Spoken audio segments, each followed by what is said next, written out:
Jam menunjukkan pukul 4 pagi. Di sebuah rumah sederhana di Indonesia, seorang pria berusia 60 tahun duduk sendirian di ruang tamu. Di tangannya ada sebuah map plastik lusuh berisi bukti setoran haji. Ia sudah menunggu lebih dari 20 tahun. 20 tahun menabung dari hasil bertani. 20 tahun antre. 20 tahun berharap tubuhnya masih cukup kuat ketika hari itu akhirnya datang. Dan ketika namanya akhirnya dipanggil, biayanya melonjak lagi. Dulu, haji adalah pengorbanan yang berujung kepastian. Sekarang, bagi semakin banyak orang, haji mulai terasa seperti sesuatu yang perlahan menjauh. Di ujung antrean itu, mereka tidak lagi diperlakukan seperti tamu suci. Mereka diperlakukan seperti pelanggan dalam mesin ekonomi raksasa. Dan pertanyaannya sederhana, kenapa pergi haji sekarang semahal ini? Setiap tahun, jutaan Muslim datang ke Mekah. Mereka datang dari Indonesia, Turki, Nigeria, Pakistan, hingga Mesir. Ada yang menjual sawah. Ada yang menghabiskan seluruh tabungan pensiun. Karena bagi mereka, haji bukan liburan. Ini adalah perjalanan spiritual terbesar dalam hidup mereka. Tapi ada sesuatu yang berubah di sekitar Ka'bah hari ini. Lanskapnya tidak lagi sama. Kota suci ini sekarang dipenuhi menara raksasa, hotel bintang 5, mall premium, dan suite VIP dengan tarif fantastis per malam. Narasi resmi selalu mengatakan, semua ini dibangun demi kenyamanan jamaah. Namun, di balik kemegahan dinding marmer itu, ada realitas lain yang lebih dingin. Mekah hari ini tidak lagi dikelola sekadar sebagai ruang spiritual. Ia mulai dikelola seperti aset bisnis bernilai triliunan dolar. Sebuah industri baru telah lahir, pariwisata religi. Dan dalam dunia industri, aturannya sangat sederhana. Kenyamanan dan akses hanya diberikan kepada mereka yang mampu membayar lebih. Untuk melihat perubahan ini dengan jernih, kita harus menengok ke belakang. Selama berabad-abad, melayani jamaah haji adalah soal kehormatan tertinggi, bukan soal mencari keuntungan. Sejarah mencatat tradisi kuno bernama Rifada dan Sikaya, sebuah komitmen mutlak warga Mekah untuk memberi makan dan menyediakan air bagi setiap peziarah secara gratis, bahkan di masa kekeringan yang paling berat. Ketika peradaban berganti, institusi negara mengambil alih tugas ini. Pada zaman kekhalifahan Abbasid, Ratu Zubaidah membangun saluran air dan puluhan pos istirahat gratis sepanjang ribuan kilometer menembus gurun dari Irak sampai ke Mekah. Semuanya demi memastikan jamaah miskin tidak kelaparan di jalan. Lalu pada era Ottoman, pelayanan ini mencapai puncaknya. Pemerintah membangun jalur kereta api Hijaz untuk memotong waktu tempuh berbahaya dari 40 hari menjadi hanya 3 hari. Rumah sakit lapangan, tim dokter, suplai makanan, hingga pengawalan keamanan disediakan gratis untuk para peziarah. Logika masa lalu sangat konsisten. Tamu Allah tidak boleh dibebani oleh kesulitan finansial. Namun, standar inilah yang perlahan hilang di dunia modern. Pelayanan tanpa pamrih itu kini digantikan oleh kalkulasi bisnis yang ketat. Lalu, kemana sebenarnya perginya uang yang dikumpulkan oleh orang-orang biasa ini? Hari ini, seluruh infrastruktur di Mekah dan Medina berada di bawah kendali Public Investment Fund, sebuah lembaga dana investasi raksasa milik kerajaan Saudi yang mengelola uang triliunan dolar. Target mereka jelas, mengubah pariwisata religi menjadi mesin uang baru untuk menggantikan ketergantungan negara pada minyak. Disinilah ironi terbesarnya muncul. Uang tabungan yang dikumpulkan oleh petani, guru, dan pekerja biasa di Indonesia perlahan masuk ke dalam satu ekosistem keuangan global yang sama dengan proyek-proyek ambisius penguasa di sana. Uang dari industri religi ini ikut berputar untuk membiayai pembangunan kota masa depan, Neom, di tengah gurun, membangun stadion-stadion megah, hingga menutup kerugian dari berbagai investasi di luar negeri. Kerajaan Saudi sebenarnya memiliki kemampuan finansial yang lebih dari cukup jika mereka ingin mensubsidi biaya visa atau transportasi jamaah global. Namun, mereka memilih tidak melakukannya. Kenapa? Karena dalam sistem kemitraan modern, jamaah haji tidak lagi dipandang sebagai tamu yang harus dilayani, melainkan sebagai pasar potensial yang dijamin tidak akan pernah sepi konsumen. Tidak ada kompetisi, tidak ada alternatif. Anda bayar harganya, atau Anda kehilangan kesempatan seumur hidup. Sistem modern ini bekerja dengan cara mengunci semua celah agar tidak ada yang bisa menghindar. Dulu, seorang muslim punya kebebasan untuk berangkat haji dengan cara apapun yang mereka mampu. Ada yang berjalan kaki menembus benua, naik kapal laut berbulan-bulan, atau ikut kafilah dagang dengan biaya seadanya. Hari ini, kebebasan itu telah mati. Cobalah Anda berangkat ke Mekah secara mandiri tanpa melalui agen atau aplikasi resmi yang ditunjuk oleh otoritas. Anda akan langsung berhadapan dengan barikade aturan, denda puluhan juta, ancaman penjara, hingga deportasi.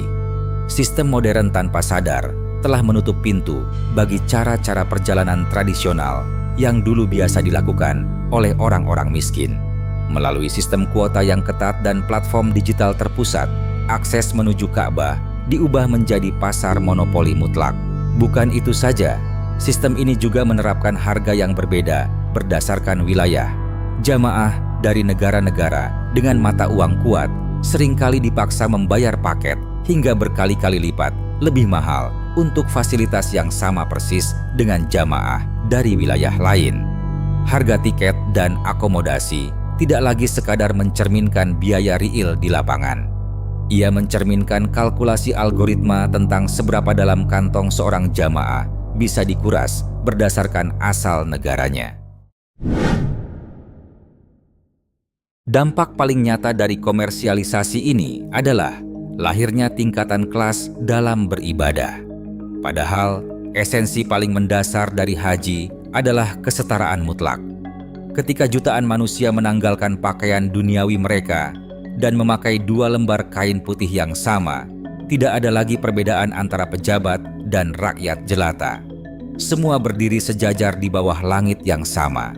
Namun, arsitektur modern di sekitar tempat suci justru mempertegas perbedaan itu secara brutal.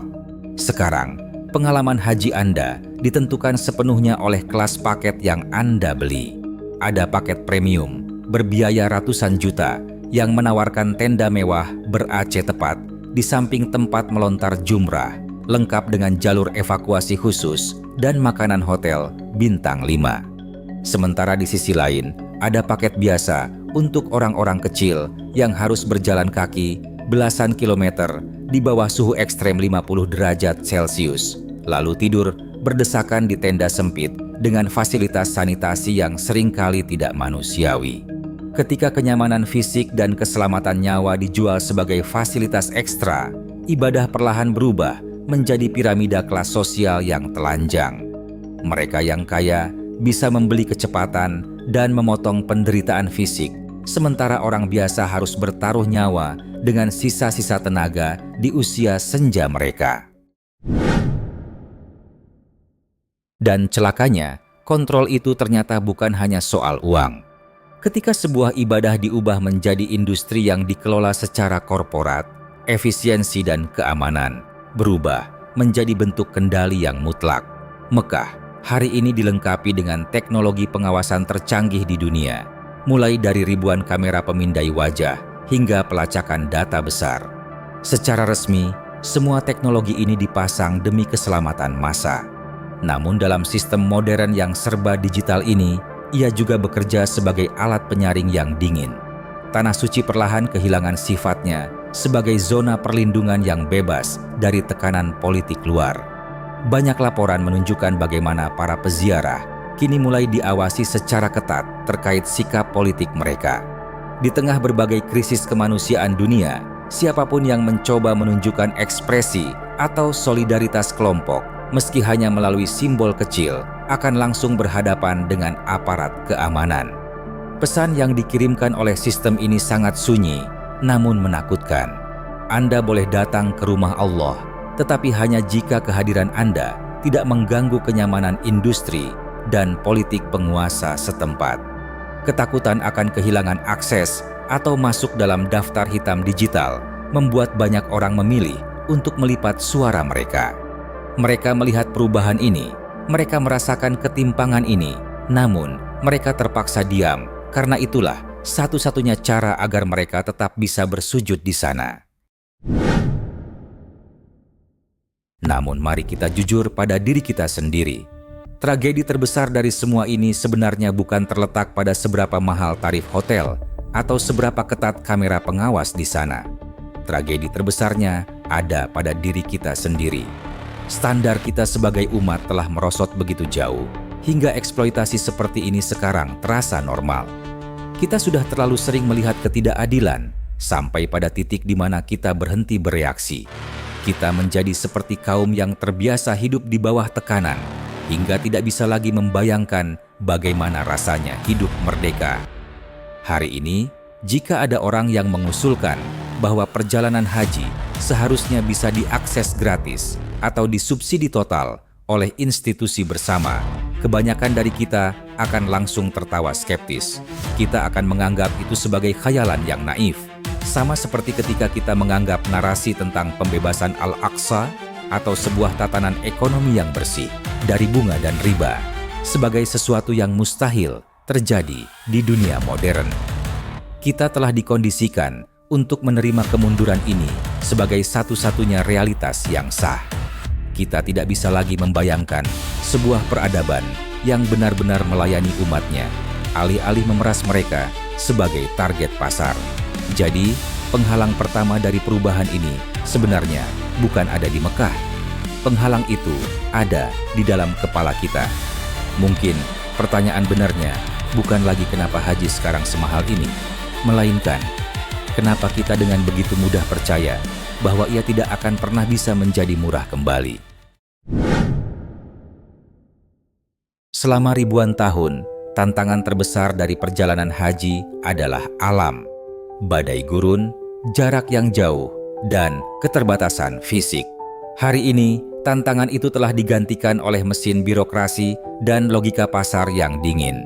Ujian terbesar untuk bersujud di depan Ka'bah bukan lagi apakah fisik Anda cukup tangguh untuk menembus kerasnya alam, melainkan apakah angka di rekening Anda cukup besar untuk menembus barikade sistem ekonomi global. Ketika ruang suci diperlakukan seperti komoditas, dan ketika biaya terus dinaikkan demi mengejar target pendapatan, kita sedang menyaksikan sesuatu yang lebih besar sedang terjadi. Dan ketika hari itu akhirnya tiba, apakah Anda benar-benar sedang menuju rumah suci yang sama? Atau hanya sebuah industri premium yang belajar memakai bahasa spiritualitas